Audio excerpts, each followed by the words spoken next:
നമസ്കാരം, news prime മലയാളത്തിലേക്ക് സ്വാഗതം. രാമക്ഷേത്ര നിർമ്മാണ വിവാദവുമായി ബന്ധപ്പെട്ട് അവിടെ വെള്ളി ആഭരണങ്ങൾ മോഷണം പോയി എന്നുള്ള രീതിയിൽ അവിടെ ക്രമക്കേട് നടന്നു എന്നുള്ളതുമായി ബന്ധപ്പെട്ട കാര്യത്തിൽ വലിയ തോതിൽ അവിടെ പ്രശ്നങ്ങൾ അതിസങ്കീർണമായി മാറുകയാണ്.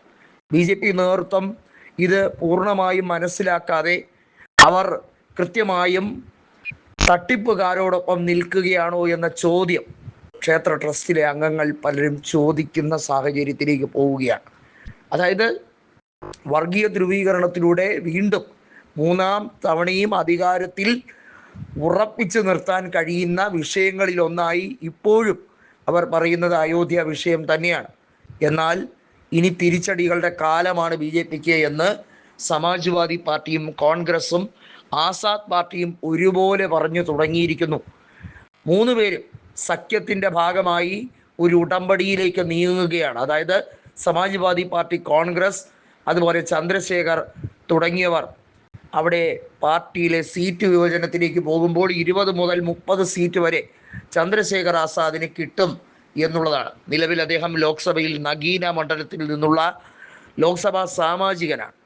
നിലവിൽ സമാജ്വാദിക്കാണ് ഏറ്റവും കൂടുതൽ ലോക്സഭാ സീറ്റ് ഉത്തർപ്രദേശിൽ നിന്നുള്ളത്. 37 സീറ്റുകളാണ് അവർ 2024 തൂത്തുവാരിയത്. BJPയെ പിറകിലാക്കിക്കൊണ്ടുള്ള സമാജ്വാദി പാർട്ടിയുടെ മുന്നേറ്റം ഏവരെയും ഞെട്ടിച്ചതാണ്. നരേന്ദ്രമോദിയും ഒരുപക്ഷെ തോറ്റേക്കാമായിരുന്ന തെരഞ്ഞെടുപ്പ് തന്നെയായിരുന്നു 2024. അത്രയേറെ വാശിയേറിയ പോരാട്ടം. കോൺഗ്രസ് പല മണ്ഡലങ്ങളും തിരികെ പിടിച്ചു. വർഷങ്ങൾക്ക് ശേഷം അലഹബാദ് പോലുള്ള മണ്ഡലങ്ങൾ ജവഹർലാൽ നെഹ്റു വിജയിച്ചു വന്ന ജവഹർലാൽ നെഹ്റുവിൻ്റെയൊക്കെ ഉരുക്ക് കോട്ടയായിരുന്ന മണ്ഡലം പിന്നീട് കോൺഗ്രസിനെ കണി കാണാൻ പോലും കിട്ടിയിട്ടില്ല. ആ ഒരു നാണക്കേട് മാറ്റിമറിക്കുന്ന സാഹചര്യം കൂടി ഉണ്ടായി. അമേത്തിയും റായ്ബറേലിയും കോൺഗ്രസ് പിടിച്ചെടുക്കുന്ന, അതിൽ റായ്ബറേലി അവർക്ക് സ്ഥിരമുള്ള സീറ്റ് തന്നെയെങ്കിൽ അമേത്തിയിൽ കിഷോരിലാല് പിടിച്ചെടുക്കുകയായിരുന്നു സ്മൃതി ഇറാനിയുടെ കയ്യിൽ നിന്നും 1,75,000 വോട്ടിൻ്റെ മൃഗീയ ഭൂരിപക്ഷത്തിൽ. പറഞ്ഞു വരുന്നത് വളരെ വ്യക്തമാണ്. നിയമസഭാ തിരഞ്ഞെടുപ്പിൽ ഈ ലോക്സഭയുടെ പാറ്റേൺ ആവർത്തിക്കുകയില്ല. മഹാരാഷ്ട്രയിലും അതുപോലെ ഹരിയാനയിലും ഒക്കെ അത്തരത്തിലാണല്ലോ കണ്ടത് എന്ന് വിചാരിക്കുന്നവർക്ക് തെറ്റി. സമാജ്വാദി പാർട്ടിയുടെ മുമ്പിൽ BJPയുടെ ഈ തട്ടിപ്പ് പരിപാടിയൊന്നും അധികം നടക്കില്ല.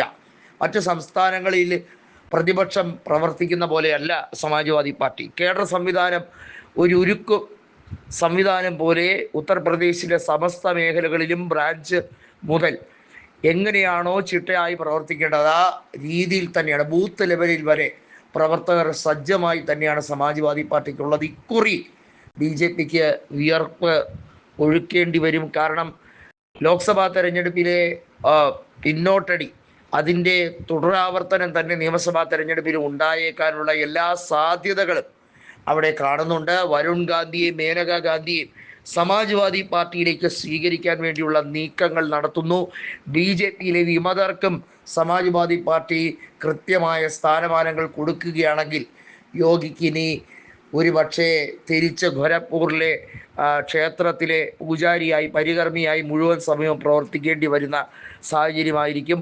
മുഖ്യമന്ത്രി പണി യോഗിക്ക് പറ്റിയതല്ല എന്ന് ജനങ്ങൾ വിധിയെഴുതുന്ന സാഹചര്യത്തിലേക്ക് തന്നെയാണ് UP മാറി ചിന്തിക്കുന്നത്.